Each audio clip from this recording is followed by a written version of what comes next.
En este vídeo vamos a empezar estudiando las derivadas direccionales. En el vídeo anterior ya habíamos introducido qué son las derivadas parciales. Recordar que cuando teníamos una función, por ejemplo, de dos variables como z igual a f de x y y, al hacer la derivada parcial con respecto de x, ¿qué significaba? Significaba que manteníamos constante y mientras cambiábamos x.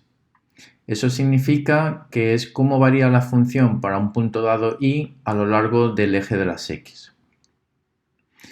Análogamente, lo mismo para la derivada parcial con respecto de y, mantenemos x constante y cambiamos y. Eso es como si nos moviéramos a lo largo de la dirección y en un punto de x.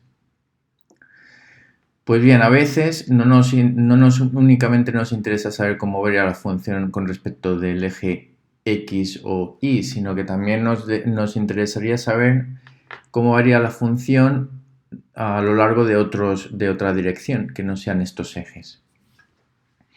Un caso muy intuitivo, por ejemplo, es lo que pasaría en un mapa topográfico. Imaginaros que estáis en un punto cualquiera del mapa y no únicamente os interesa saber cómo varía la función a lo largo de x y y, sino que también queréis saber cuánto varía la función en otras direcciones para saber cómo varía la altura de la montaña y saber dónde, por ejemplo, encontrar cuando la montaña tiene la máxima pendiente o mínima pendiente.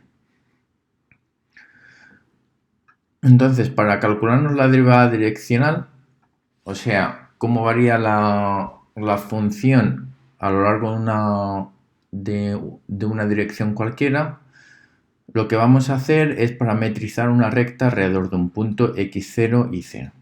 ¿Qué significa parametrizar una recta? Pues imaginaos que estáis en un punto x0 y 0 y lo que queremos hacer es describir matemáticamente qué ocurre cuando nos movemos en una dirección particular, representada por este vector azul. Matemáticamente, si tenemos que describir esta recta, pues ¿cómo la describiríamos? El punto de la recta xy vendrá dado por x0 más la longitud del vector coseno de alfa. Y y será y0 más la longitud del vector seno de alfa. Y eso me da los puntos x y y que están dentro de la recta. Entonces, para un ángulo fijo, alfa, nos está dando la dirección de la recta y si varío t, ahora me estoy moviendo alrededor de la recta. Vale, ahora ya tenemos parametrizada los puntos que pertenecen a la recta azul. Y ahora lo que vamos a hacer es sustituir esos puntos dentro de x y de y. O sea que voy a sustituir x igual a x0 más t coseno de alfa y y va a ser y igual a y0 más t seno de alfa. Y ahora lo que queremos saber es cómo varía la función cuando nos movemos a lo largo de la recta. O sea que lo que queremos saber es la derivada de z con respecto a t, manteniendo el ángulo de la recta constante. El ángulo, recordar que lo único que hace es establecer dónde está la dirección de la recta. Ahora, para calcularnos esta derivada de z con respecto a t, pues podemos utilizar lo que ya sabemos de la regla de la cadena. Sabemos que esta derivada también la podemos escribir como el gradiente de la función en el punto x0 y 0 por el vector de cómo varían las coordenadas con respecto a la variable t. Si ahora hacemos la derivada de x con respecto a t, pues vemos que si hacemos la derivada de x, que es x0 más t coseno de alfa con respecto a t, me va a quedar coseno de alfa. Y lo mismo para y. Si hago la derivada de y con respecto a t, pues derivo y con respecto a t, me va a quedar seno de alfa.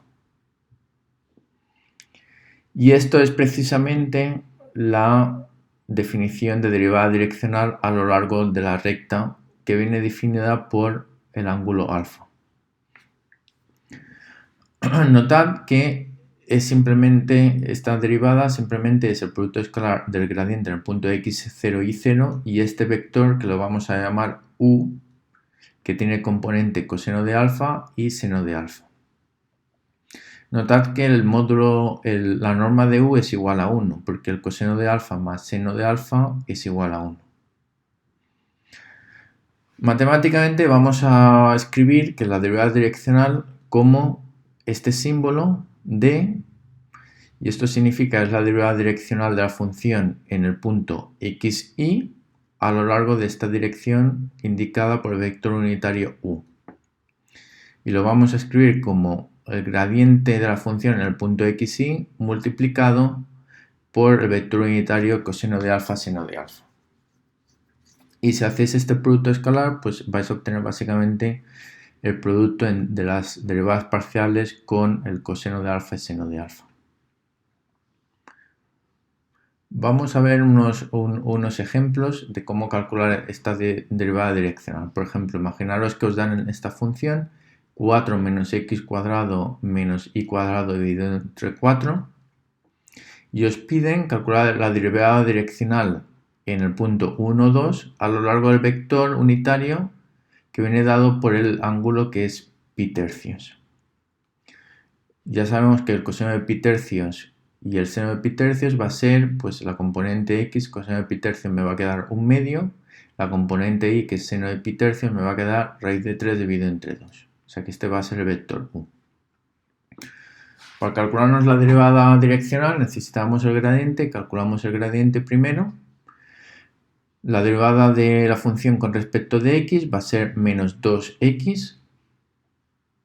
Y la derivada de la función con respecto de y va a ser menos 2 dividido entre 4y. 2 dividido entre 4 me va a quedar menos 1 medio de y. Y ahora sustituimos en el gradiente, calculamos el gradiente en el punto 1, 2. O sea que sustituimos x igual a 1, o sea que me va a quedar menos 2. Y y igual a 2, o sea que me va a quedar menos 1. Y ahora para calcularnos la derivada direccional en este punto a lo largo de u, pues tenemos que hacer el producto del gradiente evaluado en el punto por u. Así que voy a hacer el producto escalar, que es menos 2 multiplicado por 1 medio, que es este término aquí, más menos 1 multiplicado por raíz de 3 dividido entre 2, que es este término aquí. Si hacemos esta suma, pues simplemente nos queda menos 1 menos raíz de 3 dividido entre 2. Y esta sería la derivada direccional de la función en el punto 1, 2 a lo largo del vector unitario dado por este vector de aquí. Vamos a hacer otro ejemplo. Ahora nos dan esta función que es x cuadrado seno de 2y y nos piden calcular la derivada direccional en el punto 1 pi medios a lo largo del vector 3 menos 4. Entonces lo primero que nos tenemos que dar cuenta es que el vector no es unitario. Pero es muy fácil hacerlo unitario, recordar lo que hacíamos en los ejercicios de Gram-Schmidt, normalizamos el vector y eso significa que el vector lo dividimos por su norma. Entonces va a ser 3 menos 4 dividido por la norma, que va a ser la raíz cuadrada de 3. Hay 3 al cuadrado, que es 9, más 4 al cuadrado, que es 16. 9 más 16 es 25, raíz cuadrada de 25 es 5. Pues ya tenemos definido el vector unitario u. Y ahora necesitamos calcularnos el gradiente para calcular la derivada direccional. Entonces, el gradiente es la derivada de la función con respecto de x, que me va a quedar 2x seno de 2y, y la derivada de la función con respecto de y, que me va a quedar x cuadrado por la derivada de seno de 2y con y, que me va a quedar 2 coseno de y. Ya tenemos el gradiente, lo evaluamos en el punto 1 pi dividido entre 2 y fijaros que para i igual a pi dividido entre 2 me va a quedar el seno de pi. Y el seno de pi es seno, o sea que me queda 0 esta componente. La otra componente va a ser, si sustituyo i igual a pi medios, me va a quedar coseno de pi, que es menos 1. Entonces sustituyo x igual a 1 y me va a quedar menos 2, o sea que la otra componente es menos 2. Y ahora hago el producto escalar entre el gradiente, que es 0 menos 2, por el vector unitario. Y me va a quedar 0 por 3 medios, que va a ser 0, más menos 2 por menos 4 quintos. Entonces al final, si hacemos esta multiplicación, nos queda 8 quintos. O sea que esta es la derivada direccional de la función en el punto 1 pi medios a lo largo del vector unitario definido por este vector de aquí. También podemos extender la derivada direccional al caso de 3 variables. Y ahora la derivada direccional en el punto x y z a lo largo del vector u va a ser el gradiente de la función en el punto x y z multiplicado por un vector unitario. Y este vector unitario tiene componentes u1, u2, u3 y la norma de este vector es igual a 1. Bien, ahora hemos definido ya las derivadas direccionales que serán muy útiles para discutir propiedades muy útiles del gradiente. De momento, el gradiente solamente lo hemos utilizado, por ejemplo, para la definición de la regla de cadena o para la propia derivada direccional. Sin embargo, tiene una interpretación geométrica muy útil. El gradiente de una función es un vector que indica el máximo crecimiento de la función.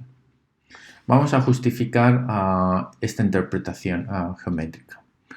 Y para ello vamos a utilizar la fórmula que hemos derivado de la derivada direccional. Sabemos que si nos movemos a lo largo de la función, a lo largo del vector unitario u, lo podemos expresar como el gradiente de la función en el punto x, y multiplicado por este vector unitario.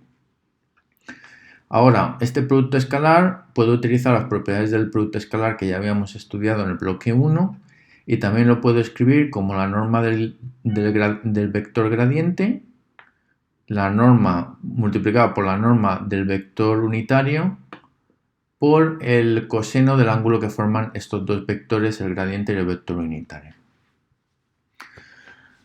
Entonces, fijaros que esta derivada direccional a la derecha la norma de u va a ser 1, o sea que no depende de la longitud de u, simplemente depende del ángulo entre u y el gradiente y el valor del gradiente. Entonces, para un punto en particular del gradiente, x, y, pues el gradiente va a tener un valor. Y ese valor pues va a ser positivo. Y al mover la dirección de u, pues esta multiplicación pues va a variar dependiendo del coseno del ángulo. En particular, cuando el coseno del ángulo va a ser el máximo, cuando valga 1. ¿Y cuándo va a valer 1? Cuando el ángulo es 0.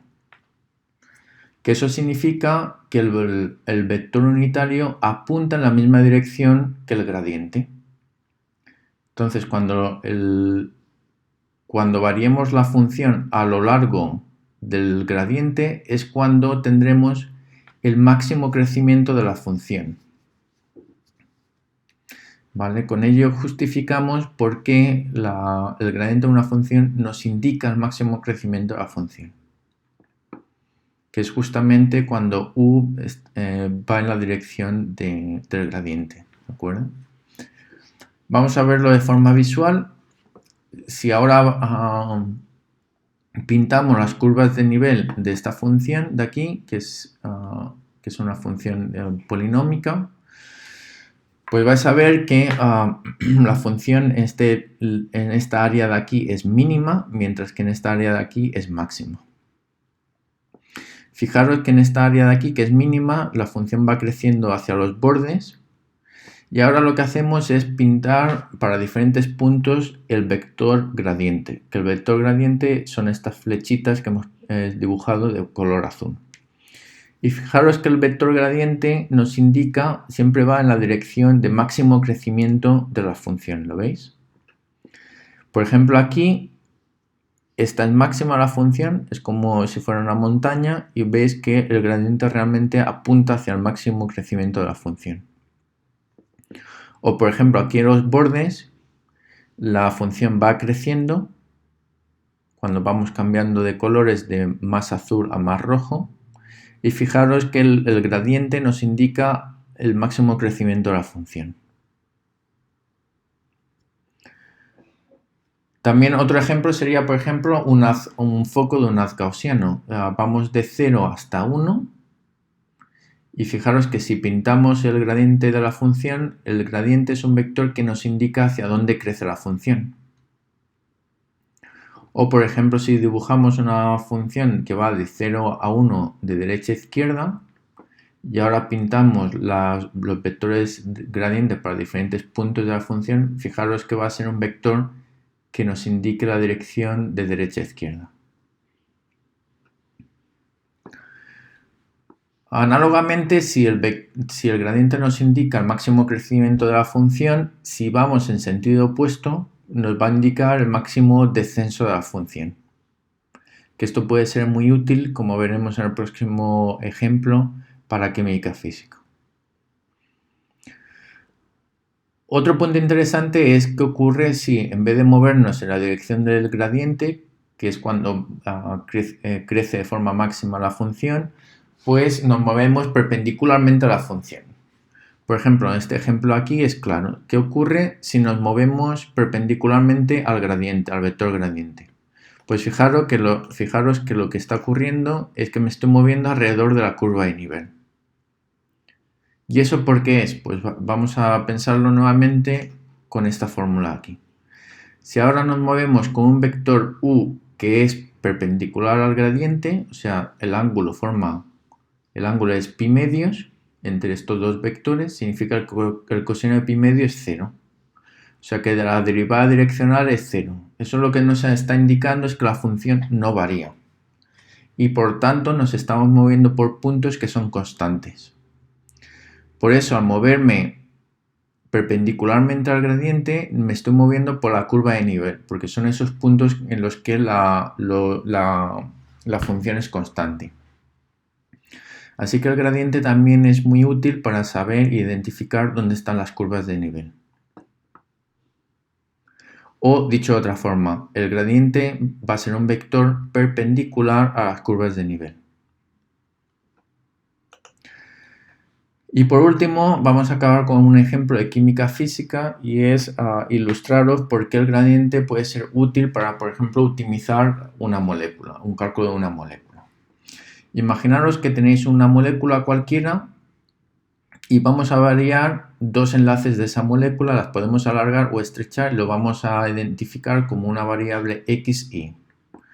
Entonces, un enlace va a ser x, que es esta dirección de aquí, y otro enlace va a ser y, que es esta dirección de aquí.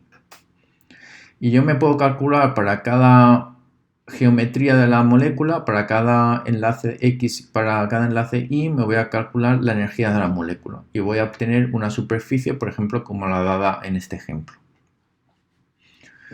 Entonces, si empiezo con una geometría particular de la molécula, en un punto particular, yo lo que puedo hacer es calcularme el gradiente de la energía, ¿vale? De la función que es la energía. Entonces, si nos calculamos el gradiente, lo que me va a indicar es el máximo crecimiento de la función, o sea, de la energía. Y lo que vamos a hacer es ir opuesto al máximo crecimiento de la energía, o sea, hacia donde la energía decrece más. Nos vamos a mover y voy a tener otro punto. Y en ese nuevo punto me voy a calcular nuevamente el gradiente y me voy a mover nuevamente opuesto al gradiente y voy a obtener otro punto. Y así lo vamos a hacer de forma iterativa. Y entonces lo que vamos a hacer es, vamos a ir utilizando el gradiente punto por punto hasta llegar al mínimo de energía, que es donde me indica que la molécula va a ser más estable. Va a ser el punto, la geometría de equilibrio donde la molécula va a ser más estable. Así que podemos utilizar el gradiente también para encontrar los mínimos puntos de energía y optimizar la geometría de la molécula, que es lo que normalmente se hace en los programas de química física. Pues muy bien, con este ejemplo acabamos y en el próximo vídeo vamos a introducir máximos y mínimos locales y expansión de Taylor.